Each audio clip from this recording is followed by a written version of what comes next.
Ndagusuhuje mwifurije igitondo cyiza y'ubukene sinabagorobye mwifurije umugoroba mwiza bivanye naho uherereye ngo amahoro y'Imana akomeza abana muri gahunda zawe zose urimo. Turamukije abanyamurenge bose ku isi ukuyemo utugara, turamukije abanyamasisi, turamukije abanyarwanda, turamukije abantu bari ruguru iwabo mu bibanza by'abasekuruza, abantu bagihari badafite gutaha, badafite kuzahava, ese gutaha bajaye badafite guhunga. Muri abantu bagaciro cyane, Imana ikomeze ibishimire kandi Imana ikomeze barinde. Turamukije umuryango wa M23 cyangwa se FC twirwaneho, muri abantu bagaciro cyane ku bwoko bw'abanyamurenge, muri abantu b'umumaro kandi muri abantu baziye mu gihe. Turamukije abanyafrika, abanyaziya, abanyaburayi, abanyamerika, impande zose z'isi ko ari zine, nimba abagamo ni ya gatanu. Turabaramugije cyane. Narababwiye ngo njewe nzajya nkora ikiganiro nseka mbacangacange mumenye situation ndimo, ariko nkoze mbabaye muravuga ngo none ibibazo biramwishe, dore ukuntu yakoze ikiganiro reka da. Iyo twasetse turabacanga ntimumenye wagwana. Uyu munsi turi n'akazi rimwe iminsi 13 z'ukwezi kw'icumi umwaka ni 2025. Turakomeza tubashimire mwe mwakoze subscribe, turi kubona ko muri kutuzamura, turi kubona ko muri kubana natwe umunsi ku wundi. Imana ikomeze barinde kandi Imana ikomeze bishimire n'ukuri. Tunabifuriza kuzasoza umwaka neza, abarwaye, abari mu bitaro, Imana ikora ikintu gifatika mu buzima bwanyu. Muvamo muri amahoro. Turi mu muhanda, nimubona abantu baciyeho nta kibazo, niturangara ibyo ni ibyaje ntibibareba. Ibyo turimo byose turi mu muhanda, tuko mu barabara, turi mu ibirindiro, turi mu ibarabara nuko. Ariko ibyo sibyo byanzanye inje kuvuga, mbivugira kuri platform yanje, nawe ugende ubivugire status yawe, cyangwa se ubivugire mu kanisa uyoboye, cyangwa se ubivugire muri sari wawe. Twabonye no mugabo wari uvuye i Kigali ngo ni Ap.Christopher, mwaramubonye yaje akagaragaza ko abantu bari muri Kenya baciriritse, tunzwe na za sukuma na za kabucungu nimbarika. Erega hari ibintu mwitiranya. Ese muzi ko abantu turi muri Kenya turi za mayibo? Abantu muri Kenya cyangwa se twe turi muri Kenya mudufata gute? Mudufata nk'abantu baciriritse, nk'abantu badafite pfa na ruguru, ariko uza abanyamurenge bari muri Kenya babakire, uza abanyamurenge bari muri Kenya bishoboye. Ariko uraje natangiye nguricara ukavuga umuntu, reka twebwe tuvuga umuntu uzwi, ufite ibyo yagezeho, ufite izina rikomeye, niwe tuvuga. Intumwa y'Imana Apostle Paul Gitwaza tumuvuga kubera kazwi, turamuvuga kubera ko iyo tumuvuze aratugaburira. Moise Nyarugabo, abapolitike bazamuvuga je rusimbiyamo, baramuvuga kubera ko abagaburira. Ariko wowe uri kuza kadufata nk'abantu baraho, abantu i Rwanda rwananiye, abantu Buvira bwananiye, abantu Kenya yananiye. Ariko umubare w'abari muri Kenya ufasha sinkeneye kuwumenya, nimba banahari ibyo ni ibyawe nabo, ariko abufasha ugomba gusuzugura ntabwo ari abanyamurenge bari muri Kenya. Oya, erega namwe hari ibintu bimwe muzamutubwira tukaburamo inyigisho y'ijambo ry'Imana.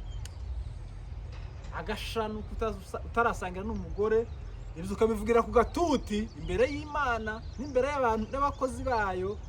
Iryo jambo cyangwa se ibyo bintu ntacyo bidufasha habe na kimwe, ntibituma twuzuzwa. Ayo ni amabanga ukwiye kuvugira iwawe, utakwiye gusharinga abantu waje kubwiriza. Muzoza mukora icyabazanye, muzamuvuga ijambo ryabazanye, muvuge message yabazanye, ariko mureke kwinjirira abantu bari ahantu bafite amahoro. Twebwe turi muri Kenya tumeze neza, abo dosiye zapfuye tumeze neza, abo dosiye zigihari bameze neza, kandi ahangaha buri muntu wese arya kwa jasho yake.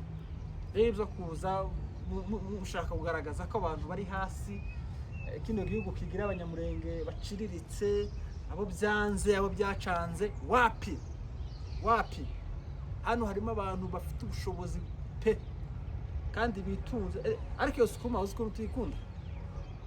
Sukuma ni imboga nziza, imboga y'abanyakenya n'abantu bose batuye muri Kenya. Nta mpamvu rero yo kuza mutwihayaho ngo muvuye hano ngo Kenya ngo abantu barimo ndamuhamagara ngwino hano ngo aze. Oya, ushobora wenda kubwira umuntu usuzugura cyangwa se umuntu uhamagara isaha yose akakwitabira, ariko si bose. Hano hari nk'abanyamurenge bafite amamodoka, harimo abafite za konti z'amabanke, harimo abafite ibibanza, harimo abafite amazu. Hari umudugudu w'abanyamurenge uba ahantu hitwa Kajiado, umudugudu umuhana kandi umeze neza cyane. Usibye ko nyine n'abandi bari bagize ibyago umwaka wo hirya umuhana bakitengera barawusenya, wari ufite amazu meza kandi ari ku rwego rwo hejuru anahenze. Hari message zimwe n'ukuri abashumba batuzanira zikadukwaza zikadusubiza inyuma, abakubwira ngo tugire buke tuje mu mavuta tukamanuka. Hari ibintu bimwe muvugira ugatuti bidafite icyo bidufasha, bidafite icyo bitwunguraho, bidusubiza inyuma aho kudusubiza imbere. Kuba ufite ibyo wagezeho undi atarabigeraho, nuko Imana yagukinguriye umuryango. Imana yakinguye kuri wowe, ntabwo yawufunze, n'undi yawumukingurira. Rero buri wese arano kubwa impamvu ziwe, cyo kimwe nawe aho uri ari kubwa impamvu zawe. Rero abantu bose kubera ko Imana yabaremye bingana, abantu bose bararesha. Uri Bangladesh, uri Dubai, uri muri Kenya, uri mu Minembwe, nta muntu hejuru yo kurusha undi.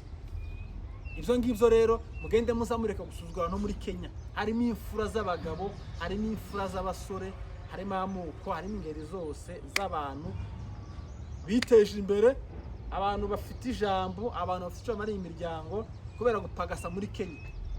Hari nk'abana b'abasibateri njyewe nzi batunze imiryango yabo muri Kenya, bapagasa ingo zabo zibayeho neza, basana abanyina bayeho neza, n'abandi nk'abo ngabo bayeho neza.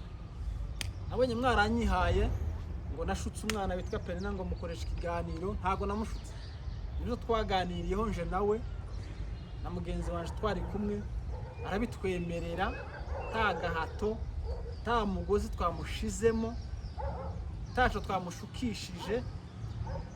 Waganirije umuntu se yakwima ikiganiro gute? Kavuga ati cyangwa kuganiriza ibi nibi tubishiraho umucyo. Ariko mwe mukaza muri commentaire mugatukana, mukavuga, mukabamwerekana ibibazo mufite byose mukabiduturaho. Wapi ibyiwe na Iranzi ni ibyabo, ibyanyu namwe ni ibyanyu, ibyiwe nawe ni ibyiwe. Umuntu wese uzakenera kuduha ubuhamya inkuru itangaje cyangwa se itandukanye n'izindi, inkuru yose wumva ushaka kuduhereza twebwe uko ibimeze kose, nyir'ubwite akayitwihera, turayakira tukaguha umwanya kuko uri umuntu w'agaciro, tukaguha agaciro, tukagutega amatwi kuko uri uw'agaciro, bwiye kuvuga n'iby'agaciro, tukaguha umwanya. Naho ibindi mwagiye muvuga ku ruhande, mwagiye muvuga ibiki n'ibiki n'ibiki, ugira amatiku wa mugabo we, ariko namwe murayakunda. Iyo twashumitse gutya murayakunda.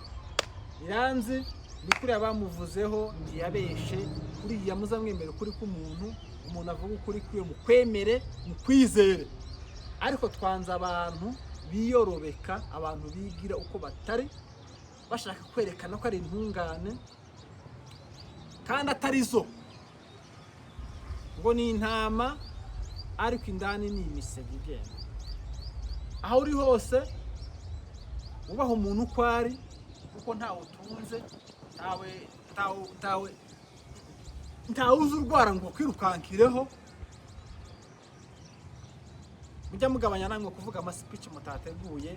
Nimba ugiye kugatuti bwiriza ijambo ry'Imana twumve, ureke kuzana ubundi buntu bw'ubutirimbukiranye upfundamo ugira gute. Kenya harimo abagabo nuko weekend ishize yari umuriro, yari moto, ariko wari kudukurikira, wari kutwumva, wari kutureba, ntukaza uheranwa n'agahinda. Buriya kuvuga biza biruhura umutima. ari gihe umuntu akugirira nabi ukabicecekana umutima ukaguturikana, ariko iyo bivuze biraruhura umutima ukabohoka.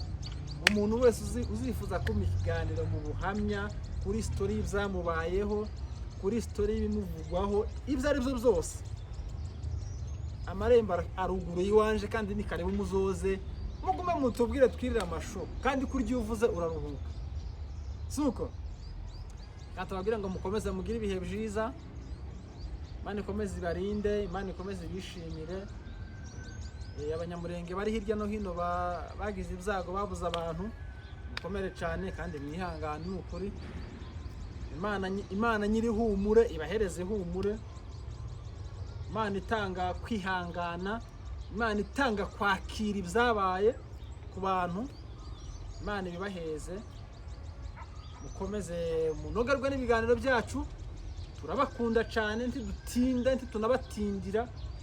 Abavuga ubutumwa bazavuga kubera umwanya ngo ibintu ni 5 ngo ariko turabwira 3 ngo ubutaha tuzabwira ibindi bintu. Uzi gute ko bazagutumira ngo ugaruke bivuge byose utahe ngo kubera umwanya, ngo kuvuga impamvu z'umwanya, ngo nateguye ngo ibintu ngo 10 ngo ndababwira 6 ngo ibindi 4 Imana nidukundira ngo uzagaruka. Uzi gute ko bazakugarura? Vuga ibintu nushaka utinde, vuga amakuru yose nurangiza ugenda. Kandi rega ikindi mumenye ko izi cano zacu ntago twazifunguye tubagishije inama, nta contribution yanyu mu macano yacu, ivyo dukoresha nta contribution yanyu ibamo. Message utanga amakanisa menshi nabonye ubunyine yagize za YouTube, yagize za live basigaye bakoreramo message akayitanga uri Amerika akumva, uri mu Minembwe akumva, uri Sweden, Norvege, Germany hehe akumva. Iyo rero uyu muyoboro uje kubutariho amakuru menshi ntabwo tuba tuyazi. Radio kibere ni ukumenyekanisha amakuru meza mabi ashimishije ababaje, nico radio ibereyeho. Na YouTube rero ntemubwira ngo YouTube ngizoza ngakora ngo ibyo mushaka byose, aho ya so tuvuga meza abashimishe, tuvuga mabi abababaze, tuvuga amatangazo muyumve inkuru zose. Jewe ntawe nagishije inama gufungura cano, ntawe natsi inkunga mu bikoresho nkoresha, nta nkunga yawe irimo, wowe uri kutureba. Rero ntabwo ugomba kumbwira ngo iyo topic kubamo ngo umurongo ubamo ngo si mwiza ngo uzawureke. Fungura yawe ugira umurongo mwiza, 100% bakugoboke bagukurikira. Ariko njyewe ibyo kumbwira ngo umurongo ubamo ngo siwo bamuwawe ubanje wundeke. Reka mbabwire ngo amahoro mu mutima n'amafaranga mikofi bigana nacu nakagaruka. Ciao ciao, bye bye, turabakunda cyane.